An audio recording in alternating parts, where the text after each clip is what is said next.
안녕하세요. 마음의 지도를 그려나가는 시간입니다. 오늘 이야기에 귀 기울여 주시고 혹시 주변에 비슷한 아픔을 겪는 이가 있다면 이 영상을 조용히 공유해 주세요. 당신의 구독과 좋아요는 혼란 속에 있는 누군가에게 당신은 혼자가 아니라는 따뜻한 신호이자 용기를 주는 빛이 될 것입니다. 우리는 나르시시스트라는 단어를 들으면 흔히 목소리가 크고 거만하며 때로는 사람을 휘어잡는 매력을 가진 인물을 떠올립니다. 하지만 만약 그런 사람과 결혼하여 매일 얼굴을 마주하고 한 집에서 살아가야 한다면 그 현실은 우리의 상상과는 전혀 다릅니다. 이것은 단순히 자존심이 센 사람의 이야기가 아닙니다. 이것은 한 사람의 영혼을 아주 천천히 조용히 그리고 매우 전략적으로 갉아먹는 정서적 잠식에 관한 이야기입니다. 만약 당신이 언젠가부터 내 집에서조차 살얼음판을 걷는 듯한 기분을 느껴본 적이 있다면 오늘 이 이야기는 바로 당신을 위한 것입니다. 지금부터 이론이 아닌 현실 속에서 나르시시스트 남편이 아내를 어떻게 대하는지 그 실체에 대해 깊이 파고들어 보겠습니다. 사랑이라는 아름다운 이름으로 포장된 정서적 조종이 실제로는 어떤 모습인지 함께 들여다보겠습니다. 나르시시스트 남편은 처음부터 당신의 삶에 악당의 얼굴로 나타나지 않습니다. 경고등을 번쩍이거나 위험 신호를 보내지도 않죠. 오히려 그들은 당신이 그토록 원했던 모든 것을 주는 사람처럼 보입니다. 넘치는 관심, 아낌없는 칭찬, 그리고 세상의 모든 위험으로부터 당신을 지켜줄 것 같은 든든함. 그는 당신에게 온전히 투자하는 것처럼, 깊이 아끼는 것처럼, 완벽한 사람처럼 보입니다. 하지만 여기서 가장 중요한 단어는 바로 처럼 보인다는 것입니다. 관계의 시작은 아주 강렬합니다. 그들은 소위 사랑폭탄을 쏟아붓습니다. 쉴 새 없이 오는 메시지, 당신을 깜짝 놀라게 하는 선물과 이벤트, 그리고 마치 당신의 영혼을 꿰뚫어 보는 듯한 달콤한 칭찬들.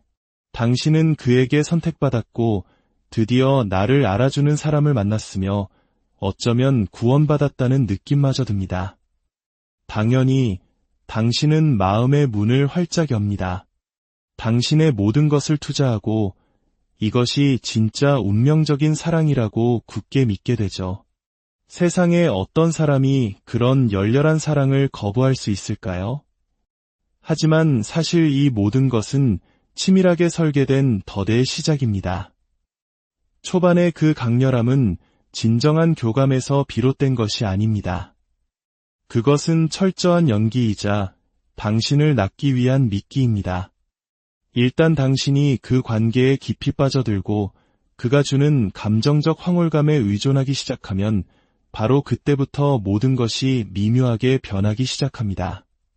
갑자기 그가 주던 사랑이 예전 같지 않게 느껴집니다. 더 이상 조건 없이 주어지지 않는다는 것을 깨닫게 되죠. 이제 당신은 그의 사랑을 얻기 위해 노력해야만 합니다. 그가 원하는 말을 하고 그가 바라는 방식으로 행동하며 오직 그를 기쁘게 하는 모습에 당신이 되어야만 합니다. 만약 당신이 그가 정해놓은 틀에서 조금이라도 벗어나거나 그의 의견에 반대하거나 혹은 그저 당신의 필요를 표현하기만 해도 당신에게 돌아오는 것은 차가운 외면, 무시, 심지어는 분노입니다. 이것은 함께 성장하는 건강한 사랑이 아닙니다. 이것은 당신의 머리 위에서 보상처럼 흔들리거나 더 나쁘게는 무기처럼 당신을 위협하는 통제의 수단일 뿐입니다. 바로 이렇게 정서적 조종은 조용하지만 아주 강력하게 관계 속에 뿌리내리기 시작합니다. 그것은 당신에게 사랑이란 자기 자신을 잡고 순종적이며 모든 것을 수용하는 사람으로 만들 때만 얻을 수 있는 것이라고 속삭입니다. 당신은 이런 말들을 듣게 될 겁니다. 내가 당신을 위해 얼마나 희생하는데, 혹은 나처럼 당신을 참고 살아줄 사람은 세상에 없어. 그는 아마 웃으면서 혹은 농담인 척 이런 말들을 던질 겁니다. 하지만 그 안에 담긴 메시지는 당신의 마음에 정확히 날아와 박힙니다. 당신은 점차 자기 자신을 의심하기 시작합니다. 내가 너무 감정적인 걸까? 내가 너무 감사할 줄 모르는 걸까? 내가 너무 바라는 게 많은 걸까? 당신이 그렇게 머릿속으로 수만 가지 생각에 잠겨 자책하는 동안 그는 관계의 주도권을 완벽하게 장악하고 앉아 있습니다. 이것이 바로 이런 종류의 조종이 가진 가장 위험한 부분입니다. 그것은 요란하거나 명백하게 드러나지 않습니다. 지극히 교묘하죠. 그래서 외부 사람들이 당신의 관계를 들여다볼 때는 아무런 문제도 발견하지 못합니다. 그들은 당신에게 꽃을 사다 주고 카메라 앞에서 환하게 웃으며 아내를 얼마나 사랑하는지 자랑스럽게 이야기하는 멋진 남편만을 볼 뿐입니다. 하지만 현관문이 닫히는 순간 그 미묘한 온도 변화를 느끼는 것은 오직 당신뿐입니다. 모든 칭찬에는 대가가 따르고 모든 친절한 행동 뒤에는 조건이 숨어 있다는 것을 아는 것도 당신뿐입니다. 그리고 당신이 용기를 내어 이 문제에 대해 이야기하려고 할 때 그는 순식간에 상황을 뒤집어 버립니다. 갑자기 당신이 문제 있는 사람이 되어버립니다. 당신이 너무 과민하게 분석하고 지나치게 예민하다는 것이죠. 그는 단지 당신을 돕고 싶었을 뿐이고 그저 당신을 사랑하려 했을 뿐이라고 말합니다. 만약 당신이 그것조차 알아주지 못한다면 어쩌면 망가진 것은 당신일지도 모른다고 암시합니다. 이제 당신은 끝없는 고리 안에 갇히게 됩니다. 관계 초반에 만났던 당신을 세상에서 가장 소중한 사람처럼 아껴주고 당신이 평생 꿈꿔왔던 모든 것이라고 말해주던 그의 모습으로 돌아가기 위해 당신은 더 노력하고 더 많이 희생합니다. 하지만 그 모습은 이제 더 이상 존재하지 않습니다. 어쩌면 처음부터 존재하지 않았을지도 모릅니다. 이것이 바로 사랑의 가면 아래에서 작동하는 정서적 조종의 순환 고리입니다. 이것은 진정한 연결에 관한 것이 아닙니다. 이것은 오직 통제에 관한 것입니다. 그리고 당신이 그 안에 오래 머무를수록 그 실체를 제대로 보기는 더욱 어려워집니다. 당신은 단지 잔인함을 견디는 것이 아니라 깊은 혼란 속에서 허위적거리게 됩니다. 당신이 믿었던 방식으로는 단 한 번도 존재한 적 없는 관계를 애도하며 그 슬픔은 너무나도 현실적입니다. 내가 조금만 더 소통을 잘했다면, 내가 조금만 더 사랑을 줬다면, 내가 조금만 덜 예민하게 반응했다면 어쩌면 그가 예전의 그 사람으로 돌아올지도 모른다는 희망. 바로 그 희망이 당신을 그 자리에 묶어두고 당신의 입을 막는 족쇄가 됩니다. 하지만 이것 하나만은 분명히 말씀드리고 싶습니다. 진정한 사랑은 당신에게 스스로를 움츠리라고 요구하지 않습니다. 침묵을 강요하지도 않습니다. 진짜 사랑은 일관된 모습으로 당신 곁에 머뭅니다. 당신을 끊임없이 헷갈리게 만들거나 당신의 마음을 협상의 대상으로 삼지 않습니다. 만약 당신이 매일 애정을 되찾기 위해 싸워야 하는 상처럼 느끼는 관계 속에 있다면 당신이 경험하고 있는 것은 사랑이 아님을 알아야 합니다. 그것은 정서적 조종입니다.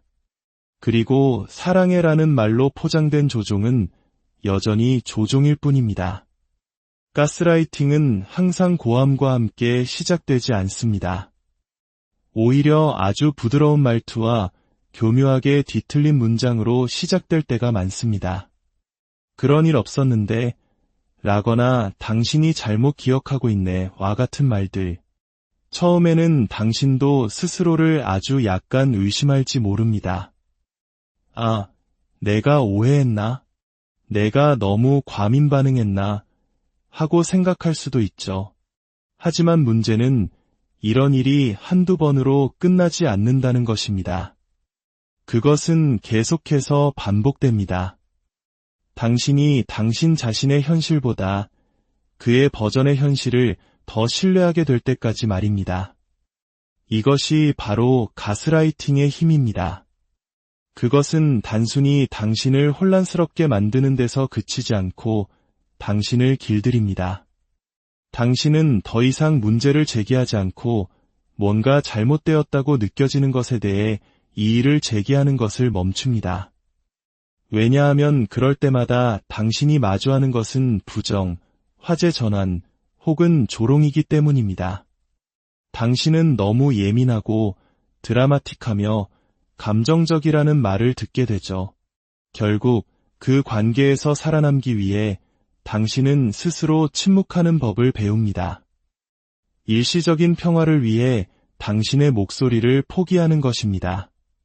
그리고 여기서 상황은 더욱 교묘해집니다. 그는 항상 노골적으로 당신을 탓하지 않습니다. 나르시시스트 남편은 이런 행동을 하면서도 아주 침착하고 냉정한 가면을 쓰는데 능숙합니다.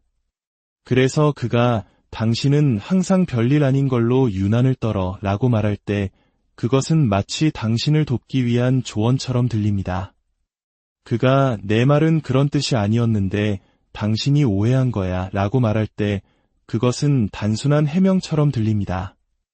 하지만 그가 그런 말들을 할 때마다 그는 자신의 행동에서 당신의 반응으로 교묘하게 초점을 옮기고 있는 것입니다. 이제 당신은 그가 무슨 말을 했고 무슨 행동을 했는지에 대해 논의하는 대신 그것에 대해 당신이 어떻게 느꼈는지를 방어하고 있어야 합니다. 내가 너무 심했나? 내가 상상한 건가? 그냥 넘어갔어야 했나? 하는 생각에 수렁에 빠지게 되죠. 당신이 자신의 감정을 분석하느라 지쳐갈 때쯤이면 원래의 문제는 이미 저 멀리 묻혀버린 후입니다. 이것은 문제 해결이 아닙니다. 이것은 심리적 조작입니다. 이것이 그토록 파괴적인 이유는 외부에서는 전혀 보이지 않을 수 있다는 점입니다. 다른 사람들은 그가 매력적이고 합리적이며 심지어 감성 지능이 높은 사람이라고 생각할지도 모릅니다. 그들은 당신이 집안에서 받고 있는 감정적 지뢰를 보지 못합니다. 문이 닫힌 뒤에 그가 사용하는 말투, 당신을 미친 사람처럼 느끼게 만드는 완벽한 단어 선택을 듣지 못합니다. 다른 사람이 그를 비난할 수 있을 만큼 명백한 증거는 결코 남기지 않으면서 말이죠. 그것은 미묘하고 의도적입니다. 그는 실시간으로 역사를 다시 씁니다. 당신은 어떤 대화를 분명히 기억합니다.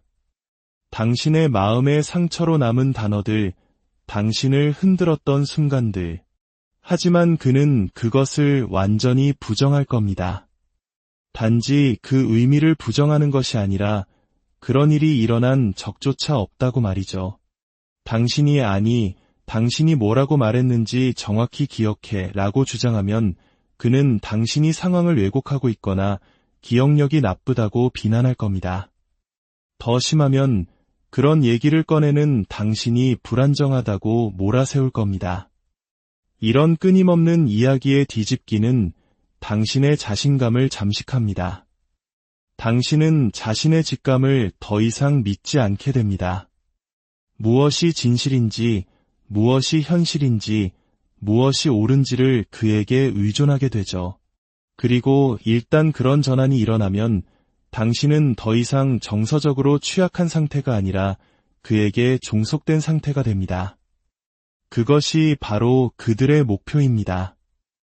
이것이 가스라이팅이 나르시시스트들에게 그토록 흔한 도구인 이유입니다. 일단 당신이 스스로를 믿지 않게 되면 그들은 자신들이 원하는 대로 이야기를 만들어낼 수 있기 때문입니다. 그들은 침착하고 이성적이며 오해받은 사람이 되고 당신은 그저 감당하기 힘든 사람이 되는 것입니다. 하지만 분명히 합시다. 감정적인 것은 약점이 아닙니다.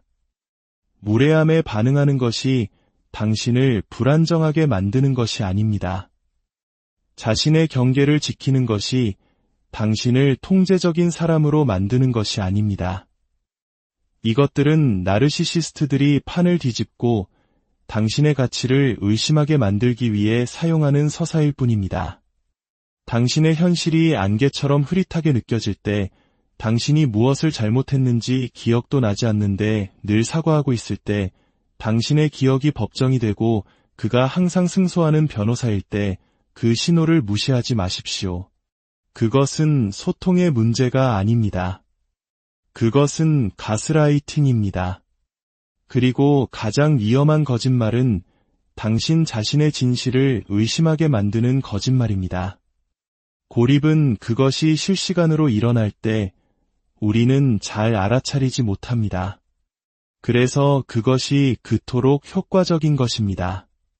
그것은 누군가 당신을 방에 가두는 것처럼 보이지 않습니다. 오히려 걱정하는 것처럼 보이죠. 그 친구는 이제 너한테 별로 좋은 영향을 주지 않는 것 같아. 라거나 너희 가족은 우리 관계를 별로 지지하지 않는 것 같지 않아? 와 같은 말들로 들립니다. 그리고 그것이 처음에는 당신을 보호하려는 말처럼 들리기 때문에 당신은 귀를 기울이고 그를 신뢰합니다. 처음에는 그가 아주 작은 의심의 씨앗을 심을지도 모릅니다. 내 가장 친한 친구가 내 뒷담화를 하더라 라거나 그녀는 너에게 나쁜 조언만 해 라고 말할 수 있습니다. 어쩌면 당신의 부모님이 너무 간섭이 심하다거나 당신의 결혼을 존중하지 않는다고 말할 수도 있습니다. 그는 이런 말들을 아주 부드럽고 심지어는 다정한 톤으로 전달할 겁니다. 마치 당신을 진심으로 걱정하는 것처럼요. 그렇게 의심은 당신의 마음에 스며듭니다.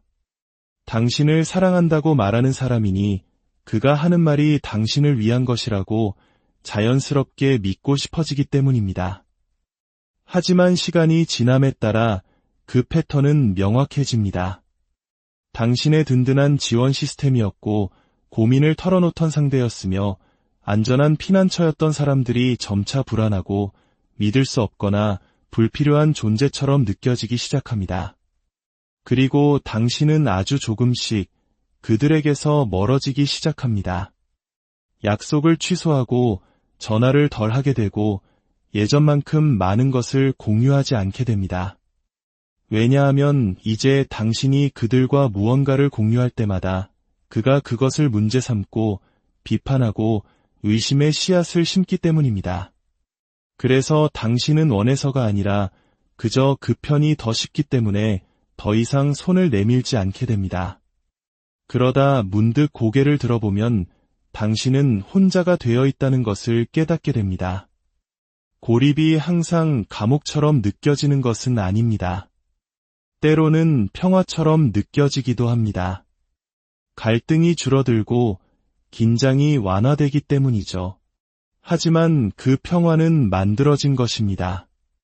진짜가 아닙니다.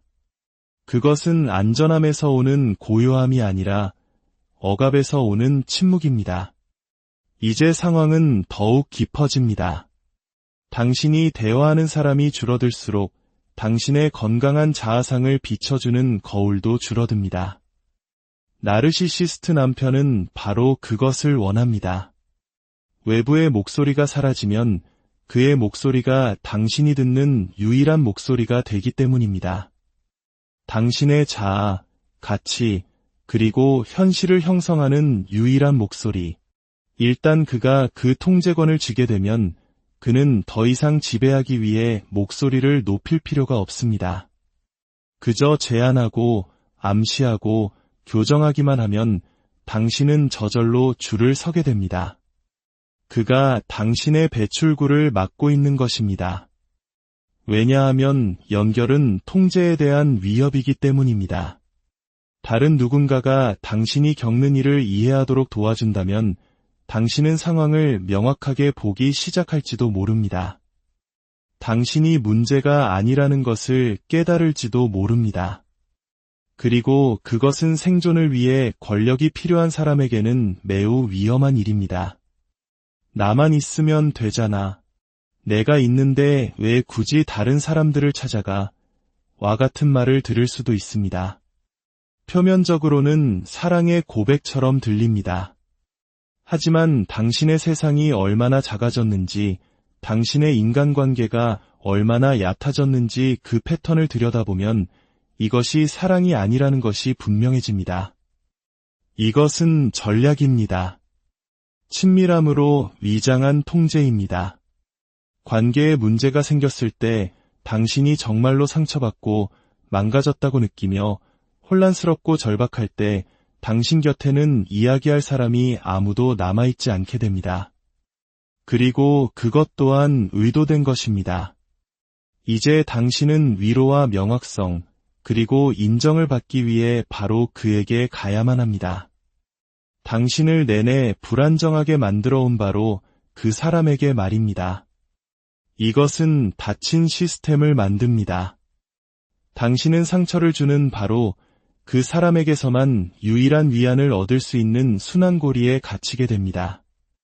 그리고 그것은 그 관계를 떠나거나 그 밖의 삶을 상상하는 것조차 믿을 수 없을 만큼 어렵게 만듭니다. 왜냐하면 그는 더 이상 당신의 파트너가 아니라 당신의 세상 전체가 되어버렸기 때문입니다. 이런 종류의 고립은 하룻밤 사이에 일어나지 않습니다. 그것은 당신이 대립보다는 평화를, 갈등보다는 침묵을 선택하는 수많은 순간들을 통해 일어납니다. 당신의 세상이 계속해서 작아지는 동안 그 대가는 당신의 지원 시스템, 당신의 명확성, 그리고 다른 사람의 왜곡된 시선 없이 자기 자신을 볼 수 있는 능력이 됩니다. 이것이 바로 고립이 나르시시스트 남편이 사용하는 가장 위험한 도구 중 하나인 이유입니다. 일단 당신이 혼자가 되면, 당신을 가장 사랑하는 사람들로부터 단절되면 그가 당신의 이야기를 다시 쓰기는 훨씬 더 쉬워지기 때문입니다. 그리고 당신이 외로움을 느낄수록 그 이야기를 믿게 될 가능성은 더욱 높아집니다. 통제는 항상 쇠사슬과 함께 오지 않습니다. 때로는 속삭임과 함께 오기도 합니다. 모든 잘못된 관계에는 무언가 잘못되었을 때 본능적으로 몸을 웅크리게 되는 순간이 있습니다. 당신이 뭔가를 잘못해서가 아니라 상황이 어떻게 전개될지 이미 알고 있기 때문입니다. 비난의 화살이 어디로 향할지 이미 알고 있는 것이죠. 무슨 일이 일어났든, 사실이 아무리 명백하든, 어떻게든 결국 모든 것은 당신의 탓이 될 것입니다. 나르시시스트와 결혼했을 때 그 책임 전가는 단순한 습관이 아닙니다. 그것은 어떤 대가를 치르더라도 자신의 이미지를 보호하는 시스템이자 내장된 반사작용입니다. 그가 약속을 잊었나요? 그건 당신이 미리 상기시켜주지 않았기 때문입니다. 그가 직장에서 나쁜 하루를 보냈나요?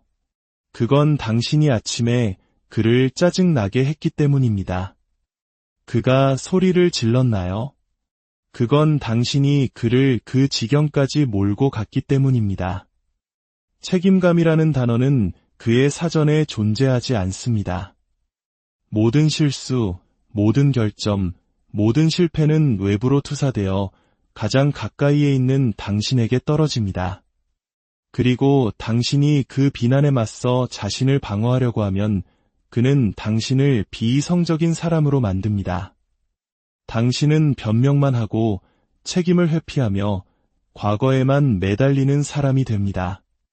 대화는 문제 해결에 대한 것이 아니라 당신의 성격적 결함에 대한 재판이 되어버립니다. 그는 당신의 감정을 무기 삼아 당신을 공격합니다. 당신의 상처는 그가 옳았다는 증거가 되고 당신의 눈물은 당신이 불안정하다는 증거가 됩니다. 결국 당신은 지쳐서 포기하게 됩니다. 그와 논쟁하는 것은 벽에 대고 소리치는 것과 같다는 것을 배우게 되죠. 그 벽은 절대 움직이지 않습니다. 애정과 침묵은 그들이 사용하는 또 다른 강력한 무기입니다. 상황이 좋을 때, 당신이 그의 뜻에 따를 때, 애정은 자유롭게 흐릅니다. 칭찬, 신체적 접촉, 따뜻한 말들. 하지만 당신이 그에게 도전하거나 그의 기대를 충족시키지 못하면 그 모든 것이 갑자기 사라집니다. 수도꼭지가 잠긴 것처럼요. 그는 당신에게 침묵의 벌을 내립니다. 그는 같은 방에 있으면서도 당신을 투명 인간 취급하고 당신의 질문에 단답형으로 대답하며 그의 주변에는 얼음장 같은 벽이 세워집니다. 이 침묵은 평범한 부부싸움 후의 냉전과는 다릅니다. 이것은 계산된 전술입니다. 그는 당신이 먼저 다가와 사과하고 모든 것이 당신 잘못이었음을 인정할 때까지 기다립니다. 당신의 필요와 감정은 완전히 무시됩니다. 오직 그의 상처받은 자존심만이 중요할 뿐입니다. 이것이 반복되면 당신은 그의 애정을 되찾기 위해 무슨 짓이든 하게 됩니다. 당신의 경계를 허물고 당신의 가치를 희생하며 당신의 진실을 부정합니다. 당신은 그저 그 차가운 침묵을 끝내고 싶을 뿐이니까요. 하지만 당신이 굴복하는 순간 그는 또 다른 교훈을 배웁니다. 침묵이 당신을 통제하는 가장 효과적인 방법이라는 것을요. 사랑은 당신을 굶주리게 하지 않습니다. 자신의 뜻대로 되지 않는다고 해서 침묵하지 않습니다. 애정을 월급처럼 취급하여 모든 불화 후에 당신이 벌어야 하는 것으로 만들지 않습니다. 만약 당신의 결혼 생활에서 연결이 조건부이고 신체적 접촉이 보상처럼 느껴지며 침묵이 처벌로 사용된다면 당신은 사랑받고 있는 것이 아니라 관리당하고 있는 것입니다. 그리고 누구도 안전함을 느끼기 위해 애정을 구걸해서는 안 됩니다. 만약 오늘 제가 나눈 이야기 속에서 당신 자신의 조각들을 발견했다면, 만약 이야기의 일부가 너무나 익숙하게 느껴졌다면 이것만은 알아주십시오. 당신은 과민 반응하는 것이 아니며 상상하는 것도 아닙니다. 나르시시스트적 학대는 항상 부러진 뼈나 비명으로 나타나지 않습니다. 때로는 천천히 당신의 목소리를 지우고 당신을 움츠러들게 하며 과거의 당신이 서서히 사라져가는 모습으로 나타납니다. 당신을 오해하기로 작정한 사람에게 자신을 설명하느라 수년을 보낼 수 있습니다. 평화를 유지하기 위해 타협하고 희생하고 자신을 구부릴 수 있습니다. 하지만 당신의 목소리, 존엄성, 정체성을 대가로 치른 평화는 전혀 평화가 아닙니다. 그것은 생존일 뿐입니다. 그리고 저는 당신이 생존 그 이상을 누리기를 바랍니다. 당신은 당신의 감정이 당신에게 불리한 증거로 사용되지 않는 관계를 누릴 자격이 있습니다. 사랑이 거래가 아닌 관계, 당신이 편리할 때만이 아니라 항상 보여지고 들리고 존중받는 관계를 누릴 자격이 있습니다. 그러니 지금 그 안에 있다면, 지치고 혼란스럽고 스스로를 의심하고 있다면 부디 기억하십시오.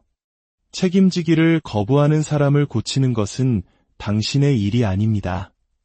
당신의 일은 당신의 영혼을 보호하고 당신의 목소리를 되찾으며 더 이상 최소한의 것을 구걸하지 않아도 되는 당신 자신을 향해 걸어나가는 것입니다. 그리고 이것만은 확실하게 말씀드릴 수 있습니다. 이 모든 것 이후의 삶은 분명히 존재합니다.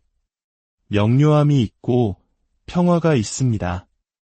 하지만 그 시작은 다른 사람의 행동에 대해 스스로를 비난하는 것을 멈추는 바로 그 순간부터입니다. 안녕하세요.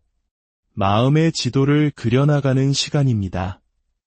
오늘 이야기에 귀 기울여 주시고 혹시 주변에 비슷한 아픔을 겪는 이가 있다면 이 영상을 조용히 공유해 주세요. 당신의 구독과 좋아요는 혼란 속에 있는 누군가에게 당신은 혼자가 아니라는 따뜻한 신호이자 용기를 주는 빛이 될 것입니다. 우리는 나르시시스트라는 단어를 들으면 흔히 목소리가 크고 거만하며 때로는 사람을 휘어잡는 매력을 가진 인물을 떠올립니다. 하지만 만약 그런 사람과 결혼하여 매일 얼굴을 마주하고 한 집에서 살아가야 한다면 그 현실은 우리의 상상과는 전혀 다릅니다. 이것은 단순히 자존심이 센 사람의 이야기가 아닙니다. 이것은 한 사람의 영혼을 아주 천천히, 조용히, 그리고 매우 전략적으로 갉아먹는 정서적 잠식에 관한 이야기입니다. 만약 당신이 언젠가부터 내 집에서조차 살얼음판을 걷는 듯한 기분을 느껴본 적이 있다면 오늘 이 이야기는 바로 당신을 위한 것입니다. 지금부터 이론이 아닌 현실 속에서 나르시시스트 남편이 아내를 어떻게 대하는지 그 실체에 대해 깊이 파고들어 보겠습니다. 사랑이라는 아름다운 이름으로 포장된 정서적 조종이 실제로는 어떤 모습인지 함께 들여다보겠습니다. 나르시시스트 남편은 처음부터 당신의 삶에 악당의 얼굴로 나타나지 않습니다. 경고등을 번쩍이거나 위험 신호를 보내지도 않죠. 오히려 그들은 당신이 그토록 원했던 모든 것을 주는 사람처럼 보입니다. 넘치는 관심, 아낌없는 칭찬, 그리고 세상의 모든 위험으로부터 당신을 지켜줄 것 같은 든든함. 그는 당신에게 온전히 투자하는 것처럼, 깊이 아끼는 것처럼, 완벽한 사람처럼 보입니다. 하지만 여기서 가장 중요한 단어는 바로 처럼 보인다는 것입니다. 관계의 시작은 아주 강렬합니다. 그들은 소위 사랑폭탄을 쏟아붓습니다. 쉴 새 없이 오는 메시지, 당신을 깜짝 놀라게 하는 선물과 이벤트, 그리고 마치 당신의 영혼을 꿰뚫어보는 듯한 달콤한 칭찬들. 당신은 그에게 선택받았고 드디어 나를 알아주는 사람을 만났으며 어쩌면 구원받았다는 느낌마저 듭니다. 당연히 당신은 마음의 문을 활짝 엽니다. 당신의 모든 것을 투자하고 이것이 진짜 운명적인 사랑이라고 굳게 믿게 되죠. 세상에 어떤 사람이 그런 열렬한 사랑을 거부할 수 있을까요? 하지만 사실 이 모든 것은 치밀하게 설계된 덫의 시작입니다. 초반의 그 강렬함은 진정한 교감에서 비롯된 것이 아닙니다. 그것은 철저한 연기이자 당신을 낳기 위한 미끼입니다. 일단 당신이 그 관계에 깊이 빠져들고 그가 주는 감정적 황홀감에 의존하기 시작하면 바로 그때부터 모든 것이 미묘하게 변하기 시작합니다. 갑자기 그가 주던 사랑이 예전 같지 않게 느껴집니다. 더 이상 조건 없이 주어지지 않는다는 것을 깨닫게 되죠. 이제 당신은 그의 사랑을 얻기 위해 노력해야만 합니다. 그가 원하는 말을 하고 그가 바라는 방식으로 행동하며 오직 그를 기쁘게 하는 모습에 당신이 되어야만 합니다. 만약 당신이 그가 정해놓은 틀에서 조금이라도 벗어나거나 그의 의견에 반대하거나 혹은 그저 당신의 필요를 표현하기만 해도 당신에게 돌아오는 것은 차가운 외면, 무시, 심지어는 분노입니다. 이것은 함께 성장하는 건강한 사랑이 아닙니다. 이것은 당신의 머리 위에서 보상처럼 흔들리거나 더 나쁘게는 무기처럼 당신을 위협하는 통제의 수단일 뿐입니다. 바로 이렇게 정서적 조종은 조용하지만 아주 강력하게 관계 속에 뿌리내리기 시작합니다. 그것은 당신에게 사랑이란 자기 자신을 잡고 순종적이며 모든 것을 수용하는 사람으로 만들 때만 얻을 수 있는 것이라고 속삭입니다. 당신은 이런 말들을 듣게 될 겁니다. 내가 당신을 위해 얼마나 희생하는데, 혹은 나처럼 당신을 참고 살아줄 사람은 세상에 없어. 그는 아마 웃으면서 혹은 농담인 척 이런 말들을 던질 겁니다. 하지만 그 안에 담긴 메시지는 당신의 마음에 정확히 날아와 박힙니다. 당신은 점차 자기 자신을 의심하기 시작합니다. 내가 너무 감정적인 걸까? 내가 너무 감사할 줄 모르는 걸까? 내가 너무 바라는 게 많은 걸까? 당신이 그렇게 머릿속으로 수만 가지 생각에 잠겨 자책하는 동안 그는 관계의 주도권을 완벽하게 장악하고 앉아 있습니다. 이것이 바로 이런 종류의 조종이 가진 가장 위험한 부분입니다. 그것은 요란하거나 명백하게 드러나지 않습니다. 지극히 교묘하죠. 그래서 외부 사람들이 당신의 관계를 들여다볼 때는 아무런 문제도 발견하지 못합니다. 그들은 당신에게 꽃을 사다 주고 카메라 앞에서 환하게 웃으며 아내를 얼마나 사랑하는지 자랑스럽게 이야기하는 멋진 남편만을 볼 뿐입니다. 하지만 현관문이 닫히는 순간 그 미묘한 온도 변화를 느끼는 것은 오직 당신뿐입니다. 모든 칭찬에는 대가가 따르고 모든 친절한 행동 뒤에는 조건이 숨어 있다는 것을 아는 것도 당신뿐입니다. 그리고 당신이 용기를 내어 이 문제에 대해 이야기하려고 할 때 그는 순식간에 상황을 뒤집어 버립니다. 갑자기 당신이 문제 있는 사람이 되어버립니다. 당신이 너무 과민하게 분석하고 지나치게 예민하다는 것이죠. 그는 단지 당신을 돕고 싶었을 뿐이고 그저 당신을 사랑하려 했을 뿐이라고 말합니다. 만약 당신이 그것조차 알아주지 못한다면 어쩌면 망가진 것은 당신일지도 모른다고 암시합니다. 이제 당신은 끝없는 고리 안에 갇히게 됩니다. 관계 초반에 만났던 당신을 세상에서 가장 소중한 사람처럼 아껴주고 당신이 평생 꿈꿔왔던 모든 것이라고 말해주던 그의 모습으로 돌아가기 위해 당신은 더 노력하고 더 많이 희생합니다. 하지만 그 모습은 이제 더 이상 존재하지 않습니다. 어쩌면 처음부터 존재하지 않았을지도 모릅니다. 이것이 바로 사랑의 가면 아래에서 작동하는 정서적 조종의 순환고리입니다. 이것은 진정한 연결에 관한 것이 아닙니다. 이것은 오직 통제에 관한 것입니다. 그리고 당신이 그 안에 오래 머무를수록 그 실체를 제대로 보기는 더욱 어려워집니다. 당신은 단지 잔인함을 견디는 것이 아니라 깊은 혼란 속에서 허위적거리게 됩니다. 당신이 믿었던 방식으로는 단 한 번도 존재한 적 없는 관계를 애도하며 그 슬픔은 너무나도 현실적입니다. 내가 조금만 더 소통을 잘했다면, 내가 조금만 더 사랑을 줬다면, 내가 조금만 덜 예민하게 반응했다면 어쩌면 그가 예전의 그 사람으로 돌아올지도 모른다는 희망. 바로 그 희망이 당신을 그 자리에 묶어두고 당신의 입을 막는 족쇄가 됩니다. 하지만 이것 하나만은 분명히 말씀드리고 싶습니다.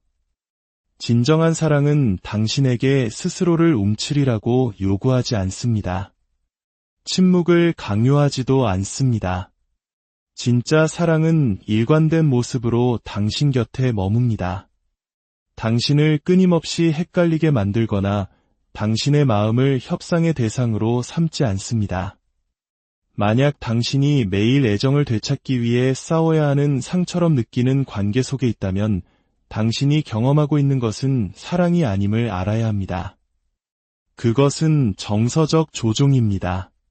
그리고 사랑해라는 말로 포장된 조종은 여전히 조종일 뿐입니다. 가스라이팅은 항상 고함과 함께 시작되지 않습니다. 오히려 아주 부드러운 말투와 교묘하게 뒤틀린 문장으로 시작될 때가 많습니다. 그런 일 없었는데 라거나 당신이 잘못 기억하고 있네 와 같은 말들. 처음에는 당신도 스스로를 아주 약간 의심할지 모릅니다. 아, 내가 오해했나? 내가 너무 과민 반응했나? 하고 생각할 수도 있죠. 하지만 문제는 이런 일이 한두 번으로 끝나지 않는다는 것입니다. 그것은 계속해서 반복됩니다. 당신이 당신 자신의 현실보다 그의 버전의 현실을 더 신뢰하게 될 때까지 말입니다. 이것이 바로 가스라이팅의 힘입니다.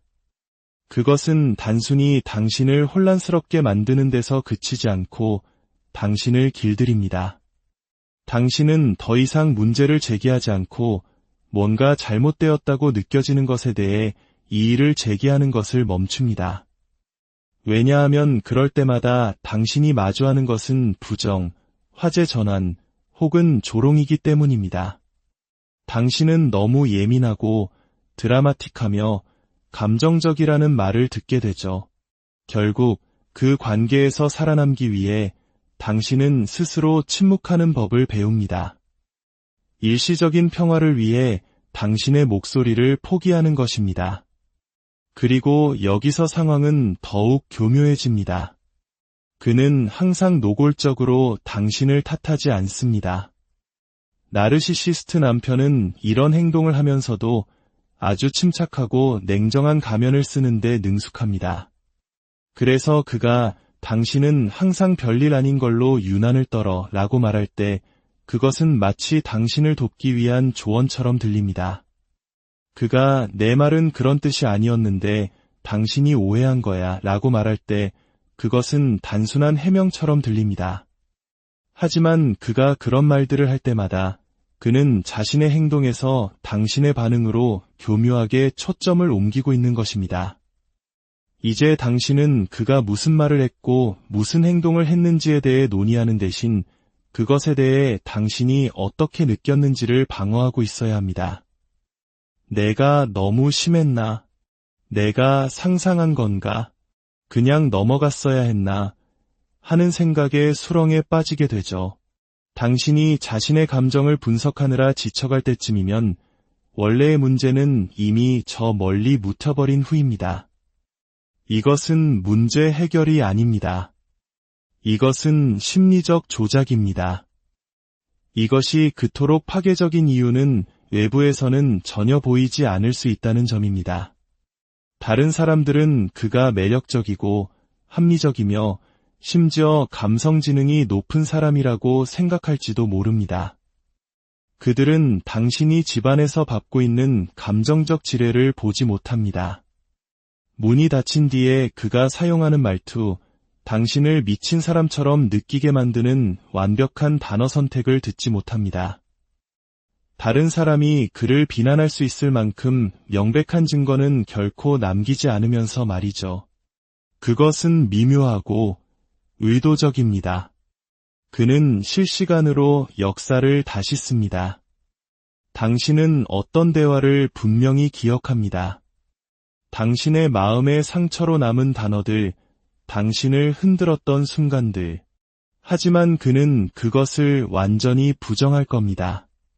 단지 그 의미를 부정하는 것이 아니라 그런 일이 일어난 적조차 없다고 말이죠.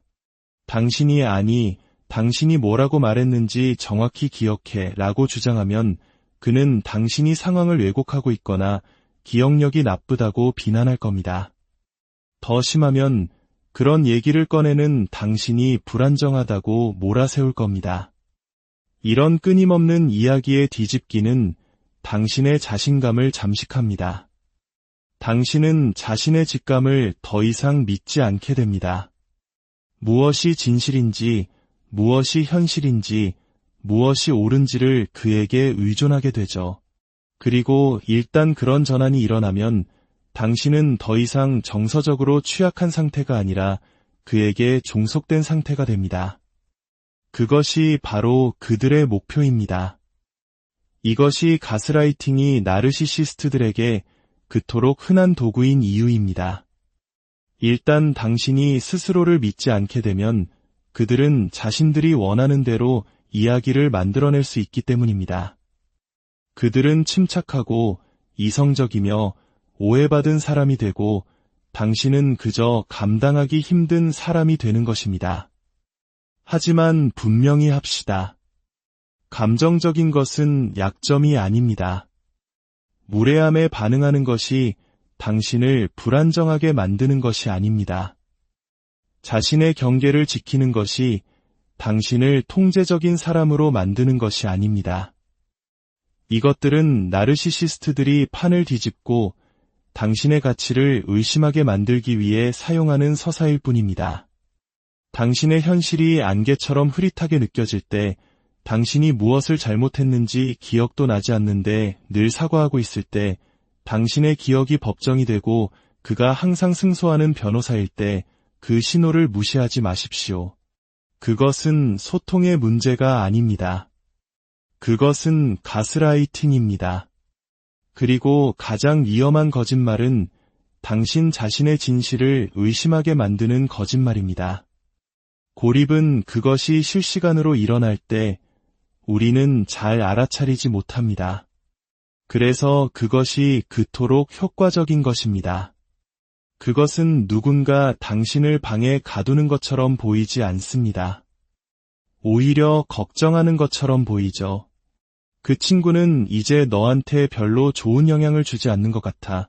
라거나 너희 가족은 우리 관계를 별로 지지하지 않는 것 같지 않아? 와 같은 말들로 들립니다. 그리고 그것이 처음에는 당신을 보호하려는 말처럼 들리기 때문에 당신은 귀를 기울이고 그를 신뢰합니다. 처음에는 그가 아주 작은 의심의 씨앗을 심을지도 모릅니다. 내 가장 친한 친구가 내 뒷담화를 하더라 라거나 그녀는 너에게 나쁜 조언만 해 라고 말할 수 있습니다. 어쩌면 당신의 부모님이 너무 간섭이 심하다거나 당신의 결혼을 존중하지 않는다고 말할 수도 있습니다. 그는 이런 말들을 아주 부드럽고 심지어는 다정한 톤으로 전달할 겁니다. 마치 당신을 진심으로 걱정하는 것처럼요. 그렇게 의심은 당신의 마음에 스며듭니다. 당신을 사랑한다고 말하는 사람이니 그가 하는 말이 당신을 위한 것이라고 자연스럽게 믿고 싶어지기 때문입니다. 하지만 시간이 지남에 따라 그 패턴은 명확해집니다. 당신의 든든한 지원 시스템이었고 고민을 털어놓던 상대였으며 안전한 피난처였던 사람들이 점차 불안하고 믿을 수 없거나 불필요한 존재처럼 느껴지기 시작합니다. 그리고 당신은 아주 조금씩 그들에게서 멀어지기 시작합니다. 약속을 취소하고 전화를 덜 하게 되고 예전만큼 많은 것을 공유하지 않게 됩니다. 왜냐하면 이제 당신이 그들과 무언가를 공유할 때마다 그가 그것을 문제 삼고 비판하고 의심의 씨앗을 심기 때문입니다. 그래서 당신은 원해서가 아니라 그저 그 편이 더 쉽기 때문에 더 이상 손을 내밀지 않게 됩니다. 그러다 문득 고개를 들어보면 당신은 혼자가 되어 있다는 것을 깨닫게 됩니다. 고립이 항상 감옥처럼 느껴지는 것은 아닙니다. 때로는 평화처럼 느껴지기도 합니다. 갈등이 줄어들고 긴장이 완화되기 때문이죠. 하지만 그 평화는 만들어진 것입니다. 진짜가 아닙니다.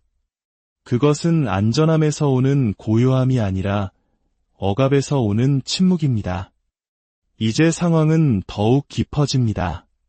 당신이 대화하는 사람이 줄어들수록 당신의 건강한 자아상을 비춰주는 거울도 줄어듭니다.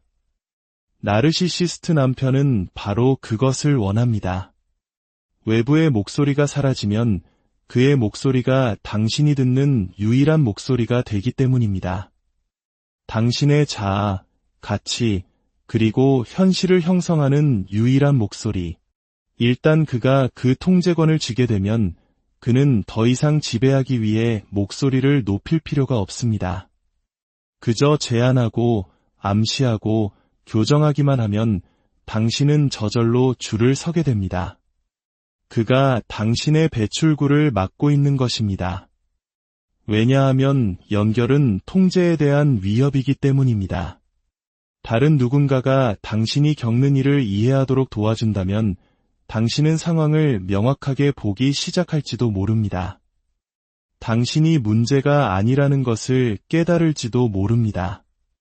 그리고 그것은 생존을 위해 권력이 필요한 사람에게는 매우 위험한 일입니다. 나만 있으면 되잖아. 내가 있는데 왜 굳이 다른 사람들을 찾아가? 와 같은 말을 들을 수도 있습니다.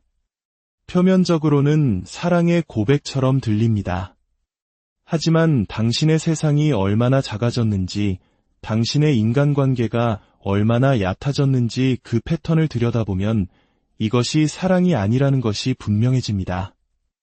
이것은 전략입니다. 친밀함으로 위장한 통제입니다. 관계에 문제가 생겼을 때 당신이 정말로 상처받고 망가졌다고 느끼며 혼란스럽고 절박할 때 당신 곁에는 이야기할 사람이 아무도 남아있지 않게 됩니다. 그리고 그것 또한 의도된 것입니다.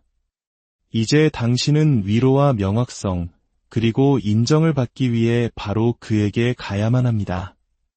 당신을 내내 불안정하게 만들어 온 바로 그 사람에게 말입니다. 이것은 닫힌 시스템을 만듭니다. 당신은 상처를 주는 바로 그 사람에게서만 유일한 위안을 얻을 수 있는 순환고리에 갇히게 됩니다.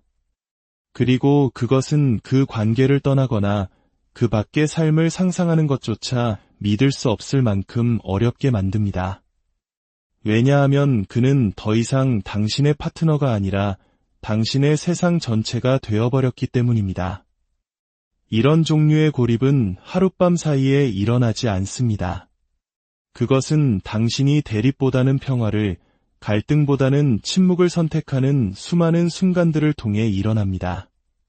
당신의 세상이 계속해서 작아지는 동안 그 대가는 당신의 지원 시스템, 당신의 명확성, 그리고 다른 사람의 왜곡된 시선 없이 자기 자신을 볼 수 있는 능력이 됩니다. 이것이 바로 고립이 나르시시스트 남편이 사용하는 가장 위험한 도구 중 하나인 이유입니다.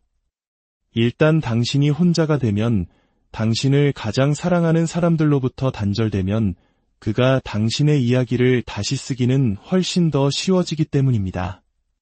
그리고 당신이 외로움을 느낄수록 그 이야기를 믿게 될 가능성은 더욱 높아집니다. 통제는 항상 쇠사슬과 함께 오지 않습니다. 때로는 속삭임과 함께 오기도 합니다. 모든 잘못된 관계에는 무언가 잘못되었을 때 본능적으로 몸을 웅크리게 되는 순간이 있습니다. 당신이 뭔가를 잘못해서가 아니라 상황이 어떻게 전개될지 이미 알고 있기 때문입니다.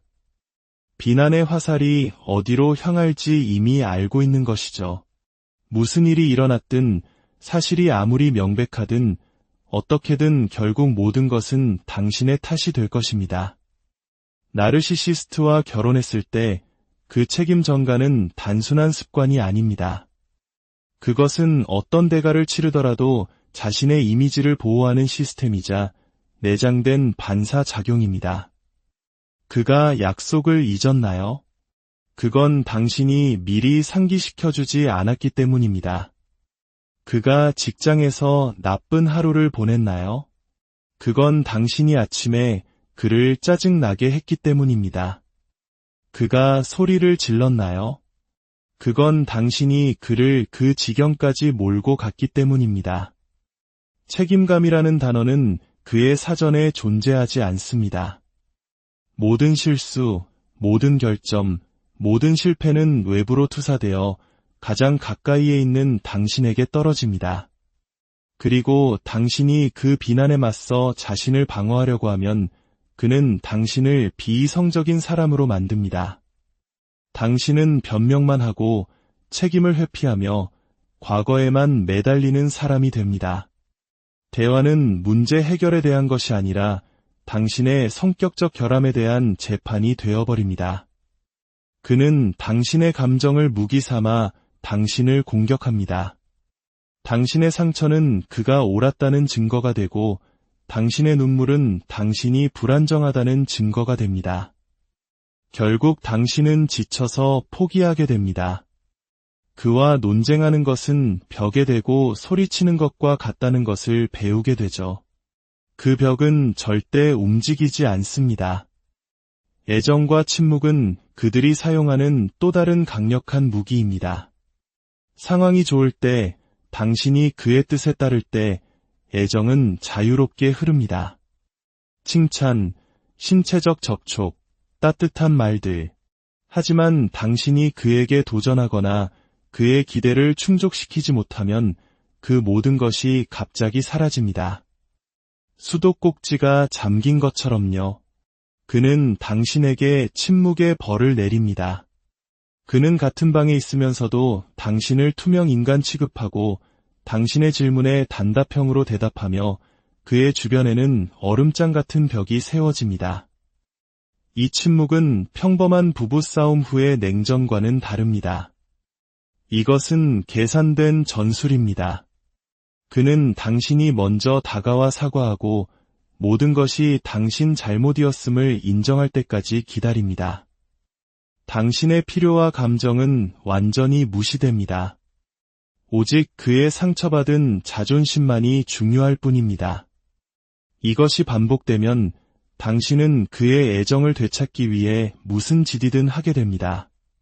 당신의 경계를 허물고 당신의 가치를 희생하며 당신의 진실을 부정합니다. 당신은 그저 그 차가운 침묵을 끝내고 싶을 뿐이니까요. 하지만 당신이 굴복하는 순간 그는 또 다른 교훈을 배웁니다. 침묵이 당신을 통제하는 가장 효과적인 방법이라는 것을요. 사랑은 당신을 굶주리게 하지 않습니다. 자신의 뜻대로 되지 않는다고 해서 침묵하지 않습니다. 애정을 월급처럼 취급하여 모든 불화 후에 당신이 벌어야 하는 것으로 만들지 않습니다. 만약 당신의 결혼 생활에서 연결이 조건부이고 신체적 접촉이 보상처럼 느껴지며 침묵이 처벌로 사용된다면 당신은 사랑받고 있는 것이 아니라 관리당하고 있는 것입니다. 그리고 누구도 안전함을 느끼기 위해 애정을 구걸해서는 안 됩니다. 만약 오늘 제가 나눈 이야기 속에서 당신 자신의 조각들을 발견했다면, 만약 이야기의 일부가 너무나 익숙하게 느껴졌다면 이것만은 알아주십시오. 당신은 과민 반응하는 것이 아니며 상상하는 것도 아닙니다. 나르시시스트적 학대는 항상 부러진 뼈나 비명으로 나타나지 않습니다. 때로는 천천히 당신의 목소리를 지우고 당신을 움츠러들게 하며 과거의 당신이 서서히 사라져가는 모습으로 나타납니다. 당신을 오해하기로 작정한 사람에게 자신을 설명하느라 수년을 보낼 수 있습니다. 평화를 유지하기 위해 타협하고 희생하고 자신을 구부릴 수 있습니다. 하지만 당신의 목소리, 존엄성, 정체성을 대가로 치른 평화는 전혀 평화가 아닙니다.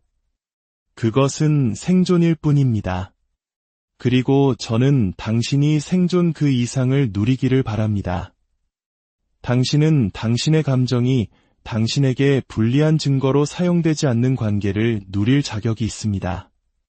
사랑이 거래가 아닌 관계, 당신이 편리할 때만이 아니라 항상 보여지고 들리고 존중받는 관계를 누릴 자격이 있습니다. 그러니 지금 그 안에 있다면, 지치고 혼란스럽고 스스로를 의심하고 있다면 부디 기억하십시오. 책임지기를 거부하는 사람을 고치는 것은 당신의 일이 아닙니다.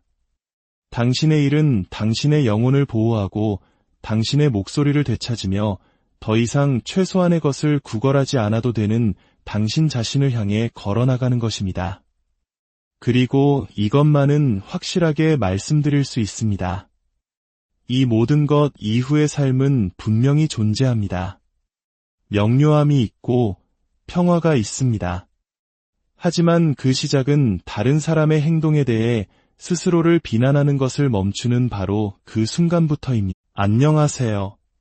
마음의 지도를 그려나가는 시간입니다. 오늘 이야기에 귀 기울여 주시고 혹시 주변에 비슷한 아픔을 겪는 이가 있다면 이 영상을 조용히 공유해 주세요. 당신의 구독과 좋아요는 혼란 속에 있는 누군가에게 당신은 혼자가 아니라는 따뜻한 신호이자 용기를 주는 빛이 될 것입니다. 우리는 나르시시스트라는 단어를 들으면 흔히 목소리가 크고 거만하며 때로는 사람을 휘어잡는 매력을 가진 인물을 떠올립니다. 하지만 만약 그런 사람과 결혼하여 매일 얼굴을 마주하고 한 집에서 살아가야 한다면 그 현실은 우리의 상상과는 전혀 다릅니다. 이것은 단순히 자존심이 센 사람의 이야기가 아닙니다. 이것은 한 사람의 영혼을 아주 천천히, 조용히, 그리고 매우 전략적으로 갉아먹는 정서적 잠식에 관한 이야기입니다. 만약 당신이 언젠가부터 내 집에서조차 살얼음판을 걷는 듯한 기분을 느껴본 적이 있다면 오늘 이 이야기는 바로 당신을 위한 것입니다. 지금부터 이론이 아닌 현실 속에서 나르시시스트 남편이 아내를 어떻게 대하는지 그 실체에 대해 깊이 파고들어 보겠습니다. 사랑이라는 아름다운 이름으로 포장된 정서적 조종이 실제로는 어떤 모습인지 함께 들여다보겠습니다. 나르시시스트 남편은 처음부터 당신의 삶에 악당의 얼굴로 나타나지 않습니다.